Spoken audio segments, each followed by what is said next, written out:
میں بیڑیاں ڈالیں۔ سلام ہو اس آقا پر جس کے گلے میں خاردار توق ڈالا گیا۔ ہماری جانیں نثار ہو جائیں اور ہمارا سلام پہنچے اس امام تک جسے لنگر پہنایا گیا، جسے زنجیروں میں، لوہے کی زنجیروں میں جکڑا گیا، اور جس امام نے اسی کیفیت میں کربلا سے کوفہ اور کوفے سے شام تک کا سفر کیا۔ سلام ہو ہمارا اس امام پر جس کا تابوت اٹھا تو، لیکن جس کے دل میں یہ حسرت رہ گئی کہ اس کے بابا کا تابوت نہیں اٹھ سکتا۔ سلام ہو ہمارا اس امام پر جس کے ہاتھوں میں ہتھکڑیاں تھیں تو وہ اپنی 4 سال کی بہن کو تماچے کھانے سے بچا نہیں سکا۔ سلام ہو ہمارا اس امام پر جو ایسا بیمار تھا، ایسا لاغر تھا کہ اس کی آنکھوں کے سامنے پھوپھیوں اور بہنوں کے سروں سے چادریں چھینی گئیں مگر وہ دفاع نہیں کر سکا۔ سلام ہو ہمارا اس امام پر اس پر مصیبتوں کے پہاڑ ٹوٹے مگر اس نے ایک وقت بھی نماز میں تاخیر نہیں کی۔ سلام ہو ہمارا اس امام پر جس نے چاہے وہ بازار کوفہ ہو یا دربار کوفہ ہو یا بازار شام ہو یا دربار شام، اعلاء کلمہ حق میں کوئی کوتاہی نہیں کی۔ سلام ہو ہمارا اس امام پر کہ جس نے دین کو بھی آزاد کرایا، خود اسیر رہ کر اور قیامت تک آنے والے اسیروں کے لیے اپنے وجود سے اور اپنے ذکر سے ایک ڈھارس بن گیا، ایک امید بن گیا۔ سلام ہو ہمارا اس امام پر جس نے اشقیاء کے درمیان میں رہ کر اخلاقی قدروں کی تعلیم دی ہے۔ سلام ہو ہمارا اس امام پر کہ جس نے اقدار سے ناشناس معاشرے میں رہ کر، اقدار سے ناآشنا معاشرے میں رہ کر حفظ مراتب سکھایا ہے۔ جب یزید نے بلایا ہے اور کہا ہے کہ علی ابن الحسین اب میں تمہیں آزاد کر رہا ہوں، تمہیں اختیار ہے، تم چاہے دمشق میں رہو اور چاہے مدینے جاؤ، تو جناب سید سجاد امام تھے، حجت خدا تھے، انسان کامل اور ولی اللہ تھے، مگر حفظ مراتب کا درس دیتے ہیں۔ کہتے ہیں اچھا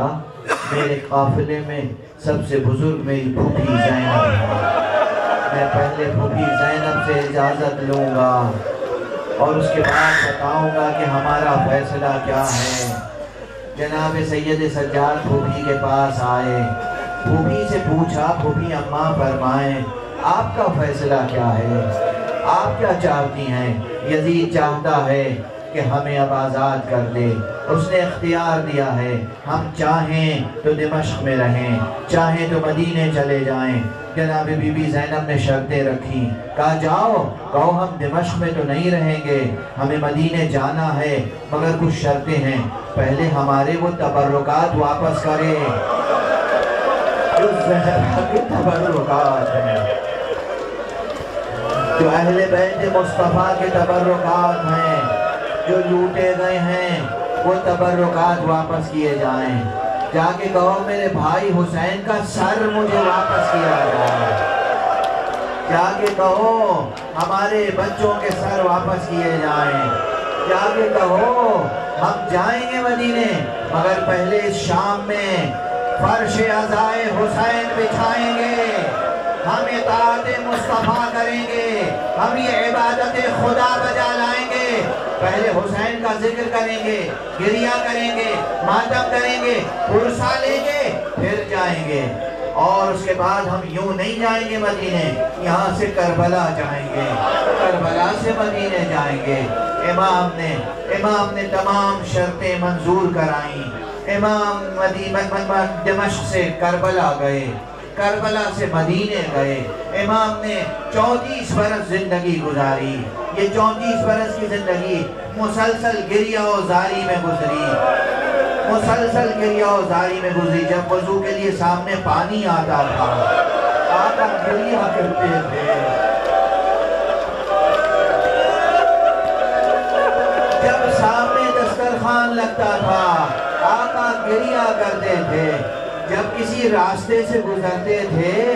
اور کسی قصاب کی دکان پہ نظر پڑتی تھی، دیکھتے تھے جانوروں کے، گوشت بندوں کے کٹے ہوئے سر رکھے ہیں تو امام سینہ پکڑ کے زمین پہ بیٹھ جاتے تھے۔ عموماً مدینے میں یہ تہذیب ہو گئی تھی، جب کوئی دیکھتا تھا حسین کا بیٹا زین العابدین آ رہا ہے، قصاب اپنی دکانوں پہ پردہ ڈال دیتے تھے، یہ گزر جائیں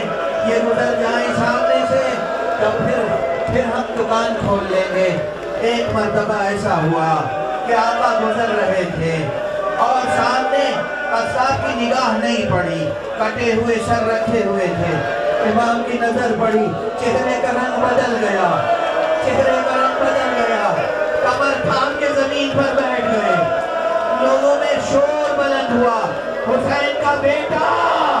حالت غیر ہو گئی ہے۔ قصاب آیا، قدموں پہ سر رکھ دیا،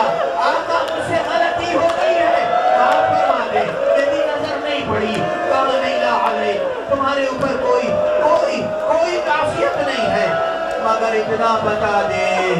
ان جانوروں کو ذبح کرنے سے پہلے پانی پلایا تھا یا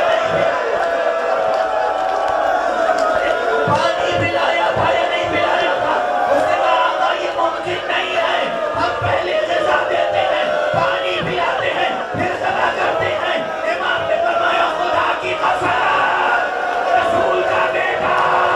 حسین پیاسا شہید کیا گیا، اسے پانی نہیں دیا۔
سکینہ کہتی تھی سجا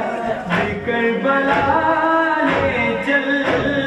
جہاں پہ دھوپ میں لاشا ہے اپنے بابا کا، رحم کا دیکھ کے اسرا